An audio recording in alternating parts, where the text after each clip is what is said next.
Bismillahirrahmanirrahim. Assalamu alaikum, my dear students. My name is Muhammad Aslam and I am computer teacher. Today's topic is verification. Verification का मतलब होता है तस्दीक करना कि हम ऐसे ही कंप्यूटर में डाटा फीड ना करते जाएं, साथ साथ ये चेक भी करते जाएं कि क्या रिजल्ट सही आ रहे हैं या नहीं। मिसाल इसमें एक दी गई है आपके इस टॉपिक में कि फर्ज करें कि आप कैलकुलेट कर रहे हैं कंपाउंड इंटरेस्ट।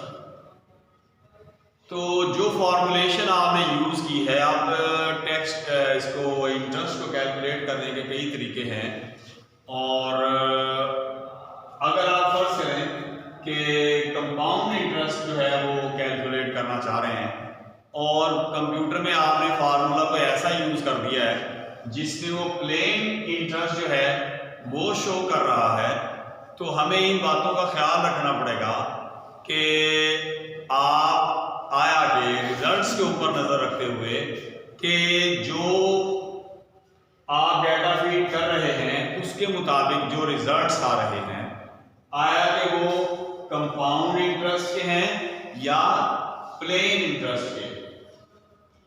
इसी तरह जितना भी डाटा हम कंप्यूटर में, मैं पहले लेक्चर्स में मैं ये बात कर चुका हूँ कि अक्सर औकात होता ये है कि जो न्यू बिजनेसमैन होते हैं जब वो पे करते हैं और रिसीव करते हैं तो वो बाद ऐसे लोग होते हैं कि जब वो हैवी पेमेंट उनको करनी पड़ती है तो कंप्यूटर जो आंसर दे रहा होता है कि इतनी पेमेंट बन रही है, अगर हैवी पेमेंट हो तो वो जब पैसा ऐसे निकालते हैं तो साथ ही दिल भी बाहर आता है उनका। तो इस सिचुएशन को से बचने के लिए वो कैलकुलेटर लेके बैठ जाते हैं और कैलकुलेटर के ऊपर कैलकुलेशन करनी शुरू कर देते हैं कि आया कि ये इतनी ही अमाउंट बनती है, ये कम बनती है। तो उनमें इतना हौसला नहीं होता कि जितनी पेमेंट बन रही है उतनी ही हमने पे करनी है, तो बार बार कैलकुलेशन करनी लग जाते हैं कि इतनी अमाउंट कैसे बन रही है। तो वो पिछला डाटा, पिछली ट्रांजैक्शंस और इनवॉइसेस को चेक करना शुरू कर देते हैं। तो जैसे वो ये करते हैं, कंप्यूटर के अंदर भी हम जब रिजल्ट्स आते हैं तो उन रिजल्ट्स को भी देखते हैं कि आया कि हम उसको मीन कहने का ये कि वो उसको वेरीफाई किया जाता है। तो वेरिफिकेशन का मतलब तस्दीक करना है कि हम सही पेमेंट कर रहे हैं या गलत पेमेंट कर रहे हैं, आया कि इतनी अमाउंट बनती है। ज़्यादातर इस तरह की वेरिफिकेशन जो है वो फाइनेंस टाइप ऑफ डाटा जो है, फाइनेंस टाइप ऑफ डाटा जो होता है उस पर हम चेक करते हैं। बाज़ औक़ात अगर हम स्कूल या यूनिवर्सिटी का डाटा अगर हम देखें तो उसमें बाज़ औक़ात पिक्चर को भी वेरीफाई किया जाता है कि मिसाल के तौर पे अगर ट्विंस हैं, टू ब्रदर्स आर ट्विंस, तो दोनों की शक्लें मिलती जुलती हैं, तो उसमें भी फिर कंप्यूटर से वेरिफिकेशन करवाई जाती है। आम आदमी जो है उसको नहीं पता चलता कि which one is, but computer उसको वेरीफाई करता है। इसी तरह से